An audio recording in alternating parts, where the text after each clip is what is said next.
Manos, tudo bem? Estamos de volta aí. A gente vai falar agora sobre a fisiologia da circulação. A gente já está na parte da fisiologia, né? Então vamos seguir aí. Olha só. A fisiologia da circulação envolve o transporte de sangue através de alguns veículos. Esses veículos podem ser vasos sanguíneos ou podem não ser vasos sanguíneos.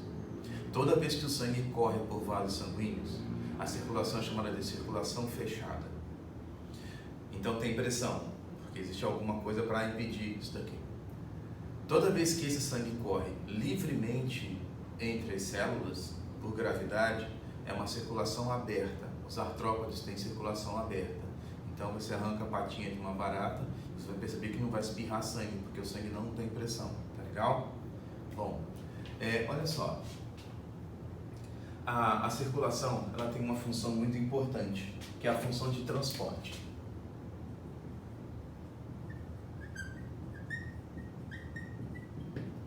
Quando você ingere algum alimento, esse alimento vai ser digerido ao longo do tubo digestivo, vai ser absorvido e tem que chegar na célula.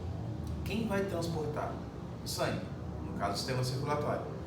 Quando você inspira e por diferença de pressão o oxigênio, os gases atmosféricos entram e chegam até os seus alvéolos pulmonares e passam dos alvéolos pulmonares para a corrente sanguínea no processo chamado hematose, alguém tem que levar esse oxigênio até a célula. Alguém tem que levar o CO2 da célula até os pulmões. Quem vai fazer isso? O sistema circulatório. Então ele tem uma importância muito grande, tá legal? Então ele transporta um monte de coisas. Ele transporta nutrientes, ele transporta gases. Lembra de mais algum aí? Não, né? Excretas.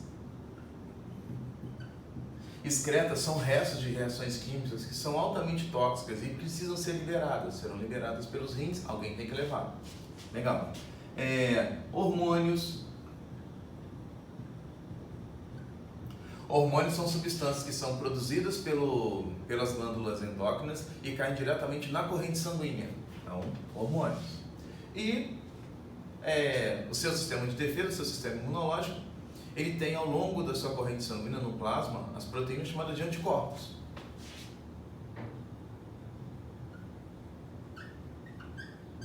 Transporta mais coisas, mas isso aqui é o principal, tá legal?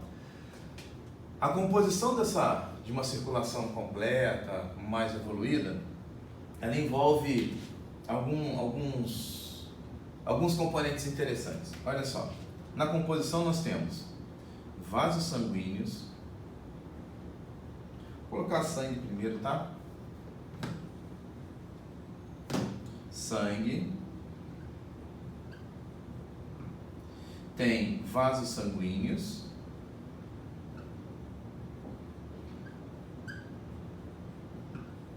E uma bomba, que é o coração, ok? Então a gente vai ver primeiro esses três aqui, depois eu monto o sistema circulatório, ok? Então vamos lá. O sangue. O sangue, ele pode ser um sangue rico em oxigênio ou um sangue rico em CO2. Toda vez que ele for um sangue rico em CO2, ele vai ser chamado de sangue venoso. Toda vez que ele for um sangue rico em oxigênio, ele vai ser chamado de sangue arterial. Ok? E esse sangue, ele tem, dentro da histologia animal, duas composições legais. Tem o plasma e tem os elementos figurados. Elementos figurados. Os elementos figurados são as células. As hemácias, que aparecem aos milhões por milímetro cúbico de sangue. Os leucócitos e as plaquetas. Relembrando, qual é o tamanho da hemácia? Puxa aí. Vermelho em grego, eritos. Célula em radicais gregos e latinos, cito. Ok? Qual o nome da plaqueta? Lembra aí? Função da plaqueta: coagulação. Então forma coágulo. Coágulo em radicais gregos e latinos é trombo. Então trombo mais o cito, trombócito. Ah, então trombose é entupimento por um coágulo. Muito bem, humano, é isso mesmo, trombose. Legal? Bom, os vasos sanguíneos, existem 5 grupos importantes. Existem as artérias, as arteríolas, as vênulas e as veias. Então, olha só, um vaso de calibre bem grosso, suportando muita pressão, tem que fazer as trocas gasosas, mas não dá para fazer pela artéria porque o volume de sangue é muito grande, a pressão é muito grande. Então, ela não faz troca gasosa.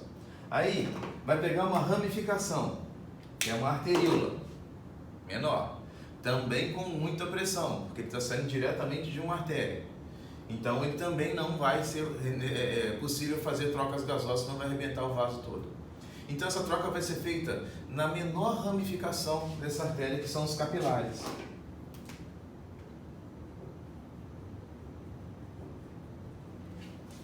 Feitas as trocas gasosas aqui, não esqueça, os capilares são responsáveis pela troca gasosa.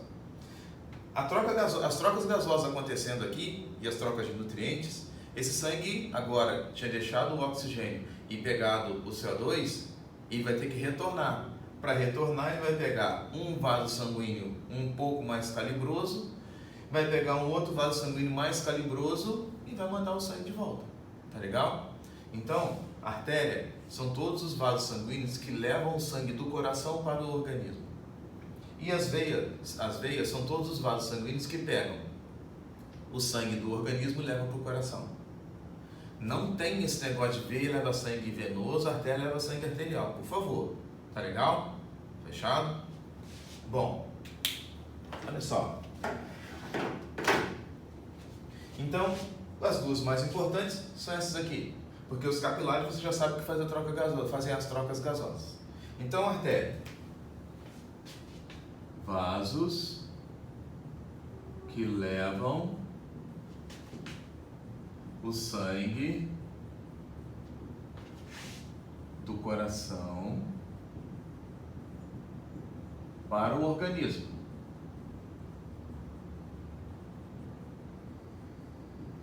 E as veias?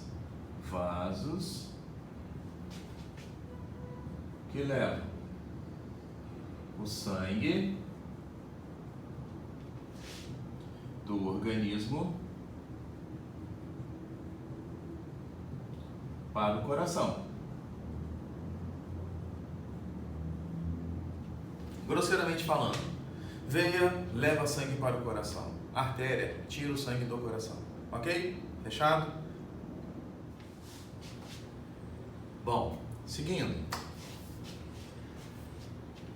Já sei que os capilares são responsáveis pelas trocas gasosas. As artérias são vasos sanguíneos com a parede bem espessa. Ela tem uma musculatura lisa. Lembrando, musculatura lisa você não tem controle é involuntário do sistema nervoso autônomo. E esse músculo liso vai fazer uma contração e uma distensão.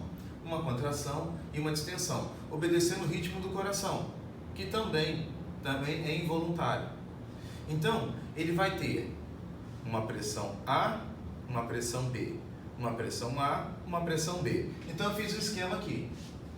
Seria um batimento cardíaco, outro batimento cardíaco, outro batimento cardíaco, outro batimento cardíaco. Então, eu coloquei aqui.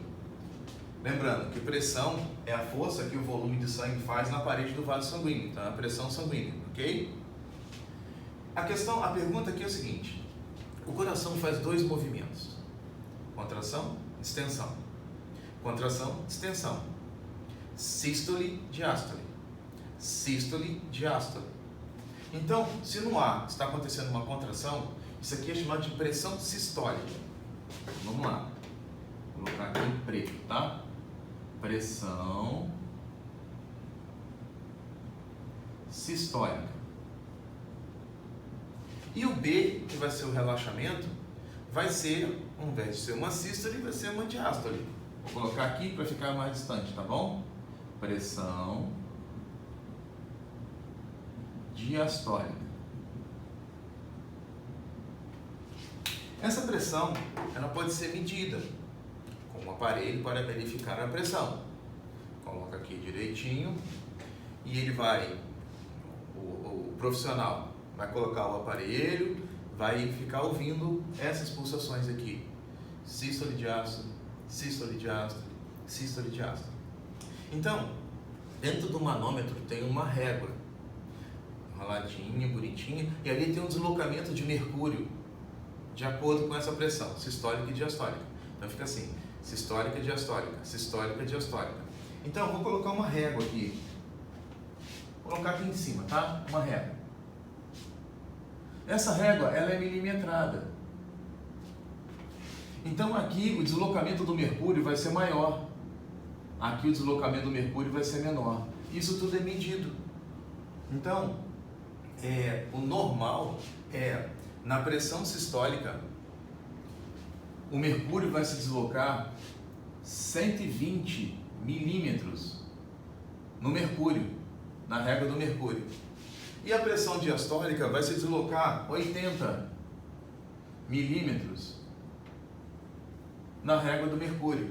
Diz então que o paciente tem pressão 12 por 8. Na verdade, 120 por 80.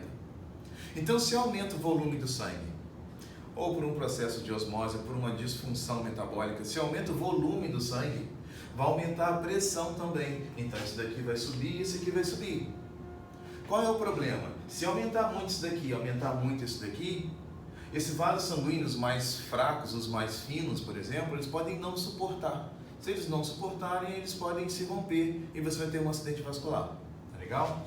Então, toda vez que uma pessoa chega no hospital com uma pressão alta, a primeira coisa que tem que ser feita é o seguinte, cara, vamos diminuir essa pressão. Como? Diminuindo o volume do sangue. Se o sangue aumentou o volume, quase sempre é água. Então, eles vão colocar um remedinho, quase sempre embaixo da língua, para ativar, para alterar o hormônio antidiurético, para permitir que o rim filtre bastante, pegue bastante água e você faça bastante xixi. Quando você faz muito xixi, você perde muita água. Se você perde muita água, você diminui o volume do sangue. Então a pressão começa a voltar ao normal. Tá legal? Então a pressão vai ser medida desse jeito, a pressão sistólica e a pressão diastólica. Ok? As veias têm uma pressão muito baixa. Não é que ela não tenha pressão, tem que ter. Então se a pressão dela é muito baixa, a tendência é o sangue ficar parado. Não fica parado por quê? Porque a artéria vai empurrando. Ela vai empurrando, no final todo mundo está andando. Então é o seguinte, quando ela faz sístole e diástole, o sangue tende a voltar um pouquinho. A mesma coisa acontece na veia. Para evitar esse refluxo, essa volta do sangue, as veias possuem válvulas. Essas válvulas aqui, elas evitam o refluxo. Então imagina sua perna. O sangue desceu. Para descer todo santo ajuda. Para subir tem que ir contra a gravidade, cara. Então vai subindo. Então ela vai subindo aos pouquinhos. Ela não fica lá embaixo. Não fica lá embaixo porque a válvula não permite. Se você tiver um problema de válvula, aí você vai ter um refluxo de sangue. Isso pode acarretar alguns outros problemas. Tá legal? Mas o ideal é que essa válvula esteja funcionando direito. Dois fatores que podem alterar essa válvula é uso de anticoncepcionais. Não estou dizendo que todo mundo que usa anticoncepcional vai ter problema de válvula. Estou dizendo que existem casos relatados de problemas, tá legal? E o uso de cigarro. O cigarro ele interfere bastante na manutenção e na eficácia dessas válvulas, ok? Então a gente já viu a diferença de artéria e a diferença de veia. Fechado? Ok?